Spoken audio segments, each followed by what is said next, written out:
जय श्री कृष्णा दोस्तों, आज हम भाद्र मास की शिवरात्रि की व्रत कथा को सुनेंगे, जिसे हमने शिव पुराण से लिया है। मान्यता है शिव पुराण को पढ़ना एवं सुनना लाभदायक है। इसको पढ़ने मात्र से भक्तों की सभी मनोकामनाएं पूर्ण हो जाती हैं। मनुष्य निष्पाप हो जाता है तथा इस लोक में उसको सभी सुखों की प्राप्ति होती है। अंततः वह शिव को ही प्राप्त होता है। जो मनुष्य प्रेम पूर्वक नित्य इसको सुनता तथा इसका पाठ करता है और पूरी भक्ति एवं संयम पूर्वक इसे सुनता है, उससे भगवान शिव प्रसन्न होकर उसे अपना धाम प्रदान करते हैं।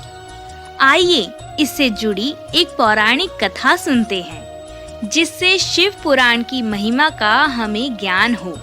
समुद्र के निकटवर्ती प्रदेश में वाशकल नामक गांव था, जहां वैदिक धर्म से विमुख महापापी मनुष्य रहते थे।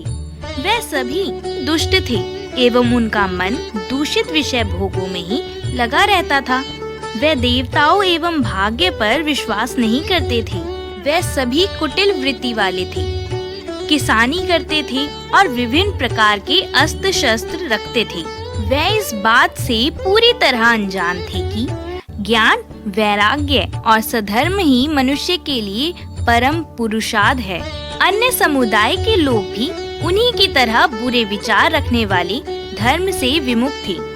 वे नित्य कुकर्म में लगे रहते एवं सदा विषय भोगों में डूबे रहते थे। वहाँ की स्त्रियां भी बुरे स्वभाव की थी, पाप में डूबी रहती। उसी गांव में बिंदुक नाम का ब्राह्मण रहता था। वह अधर्मी, दुरात्मा एवं महापापी था। उसकी स्त्री बहुत सुंदर थी। उसका नाम चंचुला था। वह सदा उत्तम धर्म का पालन करती थी, परंतु बिंदुक वैश्यगामी था। इस तरह कुकर्म करते हुए बहुत समय व्यतीत हो गया। उसकी स्त्री काम से पीड़ित होने पर भी स्वधर्म नाश के भय से कलेश सहकर भी काफी समय तक धर्म भ्रष्ट नहीं हुई। परंतु आगे चलकर वह भी अपने दुराचारी पति के आचरण से प्रभावित होकर दुराचारिणी और अपने धर्म से विमुख हो गई। इस तरह दुराचार में डूबे हुए उन पति पत्नी का बहुत समय व्यर्थ बीत गया। वैश्यगामी, दूषित बुद्धि वाला वह दुष्ट ब्राह्मण बिंदुक समय अनुसार मृत्यु को प्राप्त हो गया, नरक में चला गया। बहुत दिनों तक नरक में दुखों को भोगकर वह मूढ़ बुद्धि पापी विंध्या पर्वत पर भयंकर पिशाच हुआ।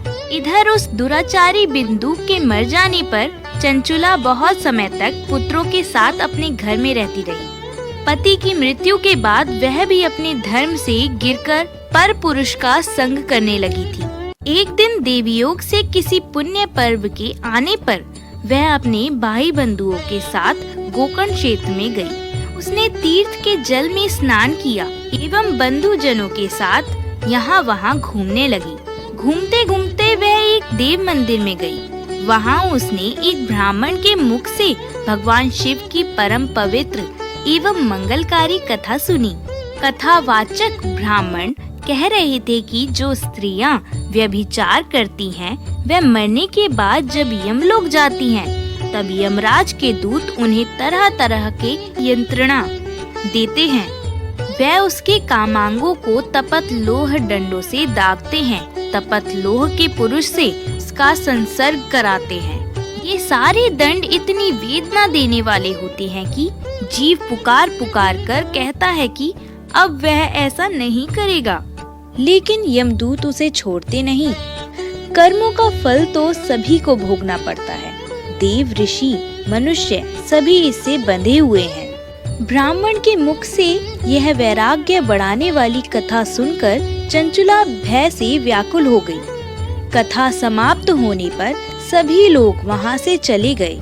तब कथा बाँचने वाले ब्राह्मण देवता से चंचुला ने कहा, हे ब्राह्मण देव, धर्म को ना जानने के कारण मेरे द्वारा बहुत बड़ा दुराचार हुआ है। स्वामी, मेरे ऊपर कृपा कर मेरा उद्धार कीजिए। आपके प्रवचन को सुनकर मुझे इस संसार से वैराग्य हो गया है। मुझे मूढ़ चित्त वाली पापिनी को धिक्कार है। मैं निंदा के योग्य हूँ। मैं बुरे विषयों में फंसकर अपने धर्म से विमुख हो गई थी। कौन मुझ जैसी कुमार्ग में मन लगाने वाली पापिनी का साथ देगा?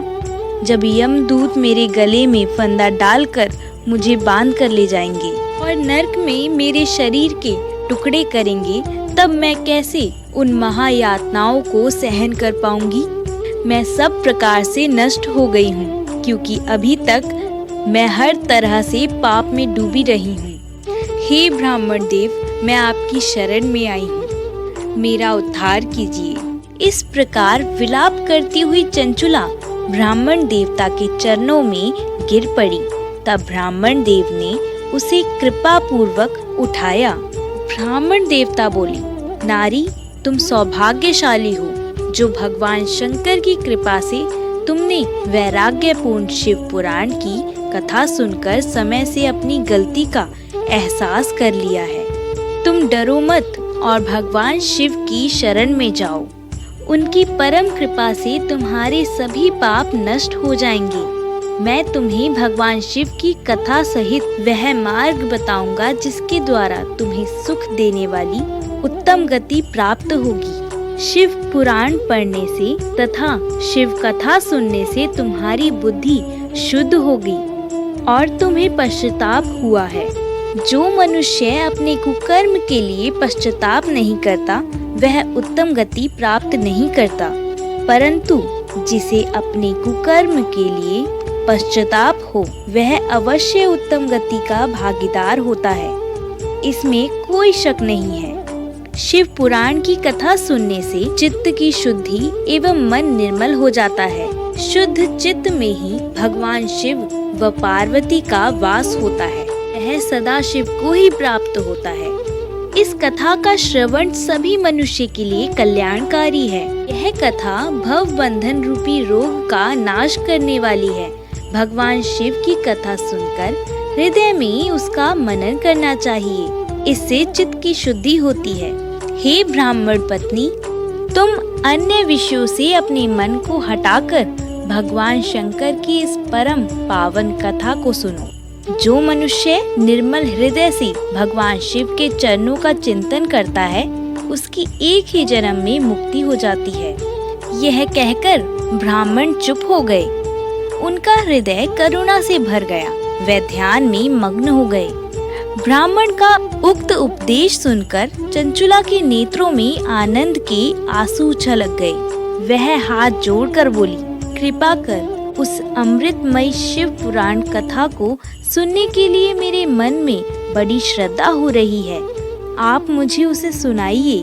शिव पुराण की कथा सुनने की इच्छा मन में लिए हुए चंचुला उन ब्राह्मण देवता की सेवा में वहीं रहने लगी। ब्राह्मण देवता के मुख से चंचुला शिव पुराण की भक्ति, ज्ञान और वैराग्य बढ़ाने वाली और मुक्ति देने वाली परम उत्तम कथा सुनकर कृतार्थ हुई। वह अपने हृदय में शिव के सगुण रूप का चिंतन करने लगी। अपना समय पूर्ण होने पर चंचुला ने बिना किसी कष्ट के अपना शरीर त्याग दिया। उसे लेने के लिए एक दिव्य विमान वहां पहुंचा। यह विमान शोभा साधनों से सजा था एवं शिव गणों से सुशोभित था। चंचुला विमान से शिवपुरी पहुंची। उसके सारे पाप धुल गए। वह गौरांगी देवी मस्तक पर अर्धचंद्र का मुकुट व अन्य दिव्य आभूषण पहने शिवपुरी पहुंची। वहां उसने सनातन देवता त्रिनेत्रधारी महादेव शिव को देखा। सभी देवता उनकी सेवा में भक्ति भाव से उपस्थित थे।